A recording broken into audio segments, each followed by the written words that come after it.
Hey there, Clashers, and welcome back. We finally have the big Clash of Clans update coming in. Let's talk about when it may drop and do a little bit of an overview of what's coming. So first of all, we'll talk about when this update might drop, and of course this is speculation. I don't have any sort of special knowledge, but I do think we can all take an educated guess as to when it should happen. Now in my mind there are two possible days, either tomorrow, which seems probably the most likely, but it's also possible that they have another sneak peek for tomorrow, and in that case we'll see the update this Tuesday. But I don't think we're going to have to wait a whole lot longer.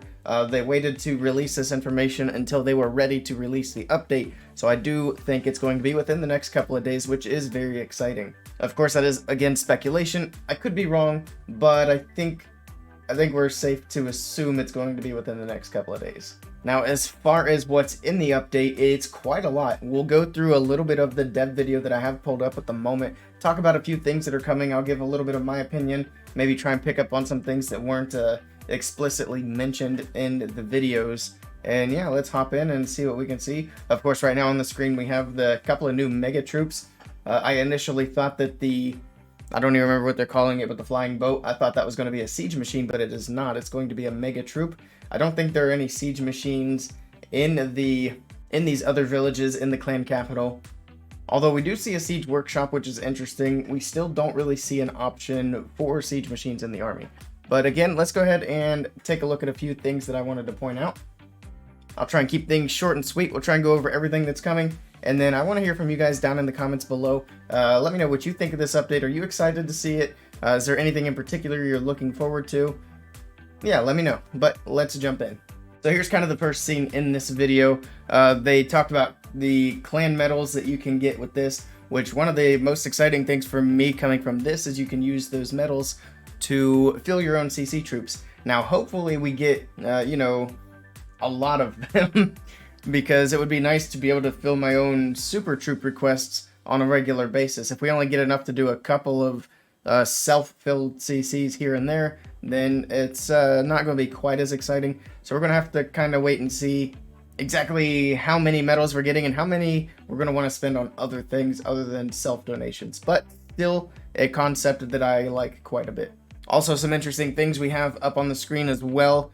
We got all kinds of different barracks for different troops, and of course no labs, so you level up the building, level up the troop, that kind of thing. All kinds of new defenses. It looks like we got a mix of things from builder base and home village, as well as things that are entirely new, like the spear throwers. Something I noticed when watching through is the clan capital has the clan shield on the roof of the building, and I don't know if this is the case or not, but I hope that that shield changes based on what your clan shield is, because that would be pretty cool. Or if everybody's is just going to look like this, maybe not as cool. But yeah, hopefully that's something that changes based on what your clan has set. We see some low-level stuff on this screen here as well. Let's keep moving through and see if there's anything else I want to point out. So something here on this screen that I think is a really cool idea is the Super Wizard Tower. It actually looks really cool, especially the maxed out one that you've seen in other videos, maybe this video as well towards the end.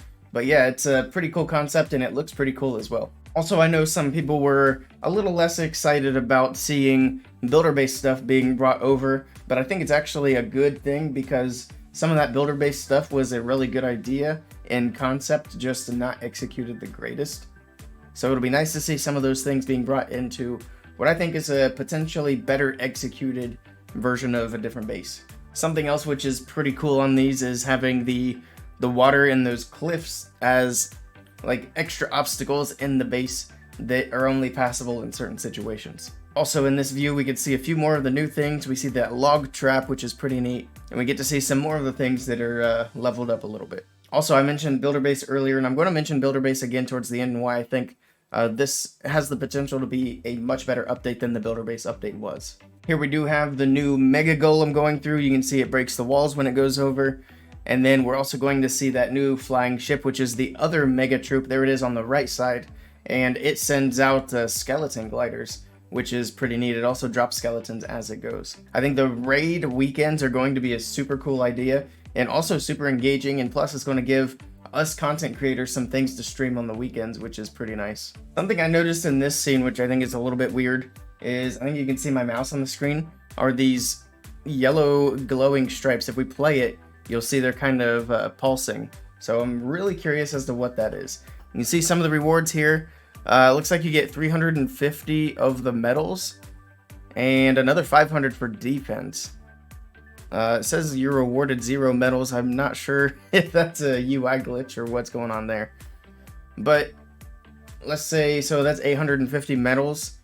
If you get that per week, I think that would be pretty good for buying things and donating to yourself and not worrying about running out too soon. But now we're going to look at the main village. It's going to point out some new things. I think the changes to the trader are really good. The trader has been kind of lackluster since it was announced. Here's the part where you can fill your own troop donations, which is super cool. You can kind of see some of the costs. Actually, let's back that up just a little bit here. So yeah, there we go. It obviously costs different amounts depending on what you want to give yourself. 5 per spell, 10 per spell. Spells I wouldn't even worry too much about because anybody can donate those. The main thing I'm going to be focused with on this, at least personally, other people might be different, but the main thing is going to be super troops that other people just can't donate to you because they don't have them unlocked. And especially with this, people don't have to unlock troops just for donating, which is going to be super good. So let it scroll over. Oh, I missed it just a little bit again. I wanted to see the super troops. They go through it really fast. Here's some of them. There's super wizards. So it looks like it's 5 medals apiece, so it's going to be about 20 per request. That could actually add up pretty fast. So I don't know. We're going to have to wait and see how the medal economy is going to look. I hope I'm calling these the right things too. Are these the medals? I'm honestly not even that sure. But now they're going to take a look at the trader, and you can see they've added quite a bit. So it's more than what it used to be. Now it also has the option to use medals. 350 for one potion is kind of expensive, I think. If you're only going to get 850 per week, probably not going to be buying a whole lot of potions. I'm honestly just thinking if that's the budget I'm working with, I'm just donating to myself and that's it. But it looks like you got hero potions down here. Training potions 200, which is expensive. I'm not going to buy power potions. I'm maxed out. So yeah, it would be this guy up here that I would be purchasing, and 200 is kind of steep. I think I'd rather spend gems. That's another thing that's curious. Usually with the, let's back up to the gem section of the trader, because it looks like, yeah, so there's only going to be one slot that has a timer. So it looks like you can buy training potions for 25 gems just whenever you want. That's a nice addition as well. Because usually the way the trader works now, you just have to wait for him to happen to have a training potion for sale. And whenever I see one, of course, I buy one. So I also wonder if there are any hero books down below. I doubt it. You might have to wait for them to pop up in this slot here. Actually, that's a freebie. So maybe there are hero books, spell books, and stuff like that if you scroll down. I don't know. We're going to have to wait and see. We'll find out soon. Let's keep on going. See if there's anything else towards the end of this video that I want to talk about. So that is actually pretty much the end of this video. There's a lot more that they didn't go over in this video. Like I said, there's a lot in this update. I'm not going to sit here and talk about everything because most of you guys already know pretty much what I know. But one last thing I do want to mention is I was a bit concerned about them doing another, like a new village type of update because of how badly the builder base did and just how not fun the builder base still is. But this concept is like a new village, but they're taking it kind of to the next level. And one of the big differences is this is so much more involved with your clan. I think one of the reasons the builder base has done so poorly is because that's basically just you. That's a one-player thing. You could be not in a clan and it would make no difference whatsoever for builder base. And this is a game that is built around the concept of playing with other people. You know, Clash of Clans, being in a clan. So having a base like this where you have to be with other people, you cannot play this solo unless you have a bunch of accounts, but where's the fun in that? So something that incentivizes all this teamwork, I think this is going to be really good for the game. And I think this is the concept of having an extra village done correctly. Now, I'm not going to say right now that I like this update or hate this update. I'm not going to give any opinion until we actually get to play the update. And then, of course, I'll decide from there. I know there are a lot of people who are negative Nancy's saying that this is all terrible and all that before they even get a chance to play it, which is ridiculous. Let's give it a chance, see how it is.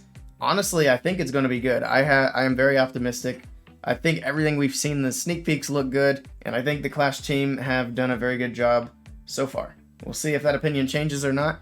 Definitely keep you guys updated.